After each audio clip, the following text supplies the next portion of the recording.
మన ముకుంద జ్యువెలర్స్ కొత్త బ్రాండ్ పూర్వి అందమైన 18 గ్రామ్స్ బంగారు ఆభరణాలు అందుబాటు ధరల్లో వివరాలకు సంప్రదించండి. నమస్తే రమగారు. నమస్తే జయ. రమగారు, మనకి ధనుర్మాసంలోనే సుబ్రహ్మణ్య షష్ఠి ఉంది కదా. షష్ఠి యొక్క విశిష్టత. సుబ్బరాయ షష్ఠి అంటే సుబ్రహ్మణ్యేశ్వర ఆరాధన చేసుకునే రోజు. ఇది వరకటి కంటే సుబ్బారాయుడు షష్ఠి అంటారు. సుబ్రహ్మణ్య షష్ఠిని సుబ్బారాయుడు షష్ఠి. తమిళియన్స్ ఎక్కువ చేస్తారని కనిపిస్తుంది. స్కంద షష్ఠి అంటారు. మన వైపు సుబ్రహ్మణ్య షష్ఠిగా చెప్తాం. కంద అని రాస్తారు కానీ కంద కదది, స్కంద షష్ఠి. అయితే నాగుల చవితి నాడు ఆచరించలేని వాళ్ళు స్కంద షష్ఠి నాడు చేసుకోవటం ఒక పద్ధతి. స్కంద షష్ఠే చేసుకోవచ్చు మనం. స్కంద ఆరాధన సంతానప్రదం. రెండోది కుమారస్వామి శుద్ధ జ్ఞాన స్వరూపుడు. సుబ్రహ్మణ్యుడు జ్ఞానస్వరూపుడు. మన జీవితానికి ఒక ఆధ్యాత్మిక ప్రగతి కావాలన్నా, క్రమశిక్షణతో కూడిన జీవితం కావాలన్నా కూడా సుబ్రహ్మణ్య ఆరాధన చాలా మంచిదిగా చెప్తారు. ఈ సుబ్రహ్మణ్యం అంటే మనం సర్పం కదా. అవునండి, మనకు తెలుసు అది. అయితే ఈ సర్పం మానవ దేహంలో సర్పం ఉంటుంది. అది ఎక్కడుంది? కుండలిని స్వరూపంలో ఉంటుంది. ప్రతి మానవుడికి మనకి అవయవాలు కనపడతాయి. కనపడనివి చక్రాలు ఉంటాయి మనకి. షట్చక్రాలు ఉండి 6 చక్రాలు ఉండి పైన 7వ చక్రమైన సహస్రార చక్రంలో అమ్మ అంటే మా శక్తి కొలువై ఉంటుందని చెప్తారు. ఈ శక్తిని చూడాలంటే మూలాధార చక్రంలో ఉన్నటువంటి కుండలిని శక్తిని నిద్రలేపి ఆ శక్తి ద్వారా మనం అమ్మని చూడగలుగుతాం. ఈ కుండలిని ఎలా ఉంటుందంటే తన తోకని తనే కరిచి నోటితో కరిచి పెట్టుకుని 3 చుట్టలు చుట్టుకుని ఉన్నటువంటి ఒక సర్పాకార శక్తి మనకి మానవ దేహంలోనే ఈ కుండలిని రూపంలో ఉంటుంది అని చెప్తారు. ఈ కుండలిని శక్తి అది సర్పంలాగా పైకి వస్తుంది కదా, అది సుబ్రహ్మణ్య శక్తిగా చెప్పబడుతుంది. జ్ఞానం కలిగినప్పుడే, మనలో జ్ఞానం వికసించినప్పుడే మనం ఈ చక్రము ఆ చక్రాన్ని సరిచేయటము, అది మిగిలిన చక్రాలను భేదనం చేసుకుంటూ ఆ చక్రంలోంచి ఈ కుండలిని శక్తి బయటకు వచ్చి ఒక్కొక్క చక్రాన్ని దాటుకుంటూ చక్రభేదనం చేస్తూ తురీయ స్థితికి పై దాకా అది రావాలి అంటే కనుక జ్ఞానం కావాలి మనుషులకి. అంతేగా. మనం ఈ కుండలిని భేదన చేసిన వాళ్ళు, చక్రభేదనలు చేసిన వాళ్ళు మన చుట్టుపక్కల కొంతమంది మహానుభావులు కనపడతారు. సాధారణంగా చక్రభేదన జరిగినప్పుడట షట్చక్రాలను ఒక్కో చక్రాన్ని భేదించి శక్తి పైకి వస్తున్నప్పుడు ఒక్కొక్కళ్ళకి కొన్ని రకాల శక్తులు వస్తాయి. ఆ శక్తులకి లోబడిపోతారు చాలా మంది. శక్తికి లోబడి అది ప్రదర్శనకి పూనుకుంటారు. ఓకే. లేదా చుట్టుపక్కల వాళ్ళు ఎవరైనా సరే దాన్ని ప్రబోధిస్తారు, ఓహో నువ్వు అద్భుతమైన వాడివని. వెంటనే వీళ్ళకి అహంకారం మాయ వాళ్ళని పైకి ఎక్కనివ్వదన్నమాట. అహంకారానికి లోనయ్యి అది అక్కడే ఉండిపోతారు. ఉండిపోయి ఆ శక్తులు ప్రదర్శన అంతే. ఇంకా తర్వాత ఇంకా ఉపాసన పైకి వెళ్ళటము, సహస్రారంలో శక్తిని అసలైన అమృతాన్ని అందుకోవటం చేయలేకపోతారు. చక్రభేదనం జరుగుతుంది చాలా మందికి, చక్రాలు వెళ్తాయి.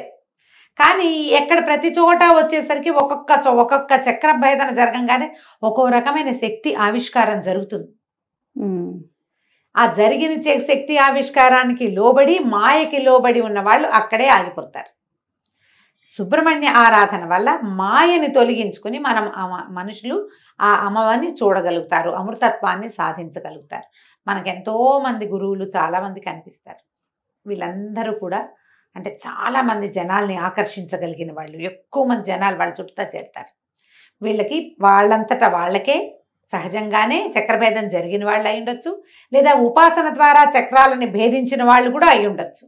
ఈ ఎప్పుడైతే జనము గుమికూడటము చాలామంది వేరే రకరకాల మార్గాలు వచ్చినాయో, ఏ స్థాయికి వెళ్ళారో ఆ స్థాయిలో ఉండిపోతారు. మనం ఎంతో మందిని గమనిస్తాం, పెద్దవాళ్ళని చూస్తాం, వాళ్ళలో విపరీతమైన జనాకర్షణ ఉంటుంది. వాళ్ళు ఏం చెప్పినా వింటారు జనం. అవును, వాళ్ళ వెనకాల పరిగెడతారు, వాళ్ళనే పరమ గురువుగా భావిస్తారు కూడా.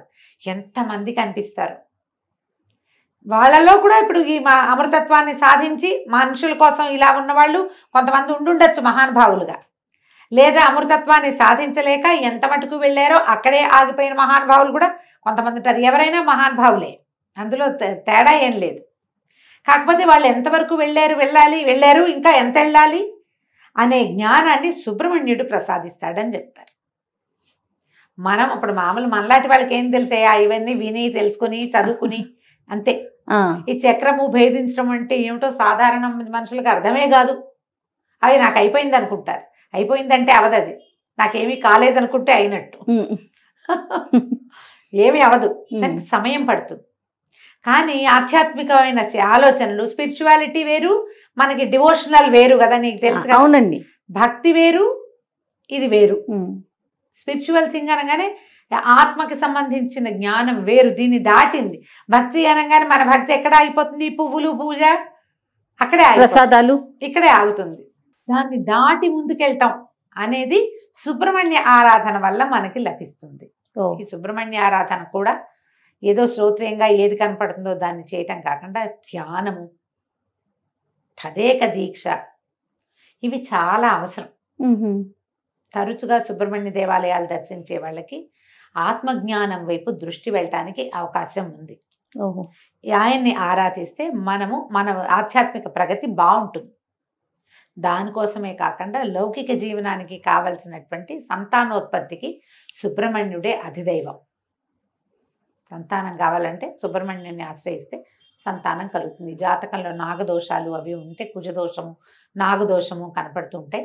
వాళ్ళు తప్పకుండా సుబ్రహ్మణ్య ఆరాధన చేయాలని చెప్తారు. సమీపంలో ఉన్న ఎక్కడ నాగనాథులు ఉంటారు, ఎక్కడ నాగప్రతిష్టలు ఉన్నా అక్కడ పూజించటం. సర్పారాధన, నాగారాధన చాలా మంచివి. సుబ్రహ్మణ్య స్తోత్రాలు కూడా కొన్ని అద్భుతమైన స్తోత్రాలని, సుబ్రహ్మణ్య భుజంగ ప్రయాతము, సుబ్రహ్మణ్య అష్టకం, సుబ్రహ్మణ్య సహస్రనామాలు, సుబ్రహ్మణ్య అష్టోత్తరము, ఏది సులువుగా మీకు చేసుకోగలిగితే అది చేసుకోండి. సుబ్రహ్మణ్య అష్టకం చాలా సులువు, 9-10 శ్లోకాలు చక్కగా నోటికి వచ్చేస్తాయి. రోజు చదువుకుంటే సంతానార్థులైన వాళ్ళకి మంచి ఉపయోగిస్తుంది. మీరు ఏదైనా చేయించుకుంటారు, ఐవీఎఫ్లు అవి ఇప్పుడు బోల్డ్ వచ్చినాయి కదా, అవి సక్సెస్ అవ్వాలన్నా భగవత్ సహాయం కావాల్సిందేనమ్మా. ఖచ్చితంగా అండి కదా. అందుకని మీరు సుబ్రహ్మణ్య అష్టకం చదువుకోండి. చదువుకుని ఏదైనా చేయించుకోండి. వైద్యానికి వెళ్తున్నారు, అదొద్దు, ఏ హోమియోపతి మందే వేసుకుంటున్నారు, అప్పుడు కూడా సుబ్రహ్మణ్య ఆరాధన చేసుకుంటూ హోమియోపతి వైద్యమే చేయించుకోండి. దానికి వెళ్ళినా దీనికి వెళ్ళినా ఎప్పుడు కూడా భగవత్ సహాయం తీసుకోదలిస్తే సుబ్రహ్మణ్యుడు దీనికి అధిదైవంగా ఉంటాడు. వివాహాలు ఆలస్యమైన, సంతానం లేట్ అయినా, లేదా అబార్షన్లు అయిపోయే వాళ్ళు చాలా మందికి, మిస్క్యారేజెస్ అయిపోతుంది, కొంతమందికి ఎక్టోపిక్ ప్రెగ్నెన్సీ లాంటివి వస్తాయి, వాళ్ళకు కూడా సుబ్రహ్మణ్య ఆరాధన మంచిది, స్కందారాధన మంచిది అనేది మనం ఎప్పుడు చెప్తూనే ఉంటాం. ఎందుకంటే ఈ స్కందుడు ఎన్ని చోట్లకో మారి ఎక్కడ ఇది కాకుండా జన్మించాడు. ఎన్ని ప్రతికూల పరిస్థితులు వచ్చాయో ఆయన పుట్టుక్కి, అమ్మా నాన్నని కలవనివ్వల దేవతలందరూ కలిసి, సహజంగా ఆయన పుట్టలేకపోయాడు, సహజంగా జన్మించలా. శివవీర్యాన్ని శక్తిలో నిక్షేపితం చేయలేకపోయారు, పార్వతిలోకి రానివ్వలా దాన్ని. ఆ శివవీర్యం భూమి మీద పడింది, అగ్నిదేవుడు భరించాడు, అక్కడి నుంచి గంగానదిలోకి చేర్చారు. ఆవిడ శరవణంలో వదిలిపెట్టింది, దాన్ని అక్కడ వదిలేసింది, శ్వేతపర్వతం ఎక్కడ వదిలిపెట్టేసింది. వదిలేస్తే అప్పుడు ఇవన్నిటికీ ఎన్ని చోట్లకి జారినా కూడా చివరికి శిశువుగా మారాడు ఆయన, రెల్లు గడ్డలో నుంచి. అంతే కదా అమ్మగారు, శరవణ భవుడు, అందుకే కదా ఆ రెల్లులో జన్మించాడు. ఇన్ని చోట్లకి మారినా జన్మ మాత్రం కుదిరింది.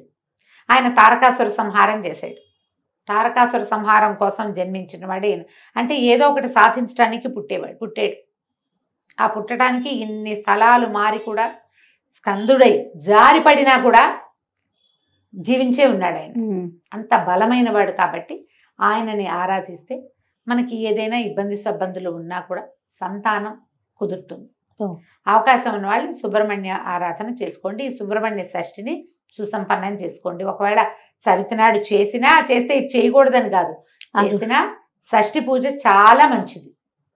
దీనికి సులువుగా చేసుకునే విధానం ఏంటి, ఇంట్లో మీరు సుబ్రహ్మణ్యుడు వచ్చిన బాలసుబ్రహ్మణ్యం పటాలు దొరుకుతాయి, చక్కగా చిన్న మొహంతో పిల్లవాడు కూర్చున్నట్టుగా కనపడుతుంది. ఓ నెమలి సర్పము కనపడుతుంటాయి, వేలాయుధం కనపడుతుంది, ఫోటోలు కనిపిస్తాయి. బాలమురుగన్ని తెచ్చి ఇంట్లో పెట్టుకోండి అమ్మా. తెల్లటి పువ్వులతో అర్చన చేసుకోండి. 108 నామాలు చదువుకోవచ్చు. తెల్లటి పువ్వుల దండ గుచ్చి వేయండి. తర్వాత చలిమిడి, చిమ్మిరి లాంటివి నివేదన చేయండి. పాలు పోయచ్చు. చిన్న వెండి పడగ తెచ్చుకుని ఆ పడగను పెట్టుకుని నామాలు చదువుతూ పడగకి పాలు పోయండి. ఎక్కడైనా పుట్ట ఉంటే దగ్గరలో పుట్టలో పాలు పోసరండి. నాగప్రతిష్టలు దేవాలయాల్లో రావి చెట్టు కింద కనపడతాయి, అక్కడ కాసిన పాలు పోసేయకండి.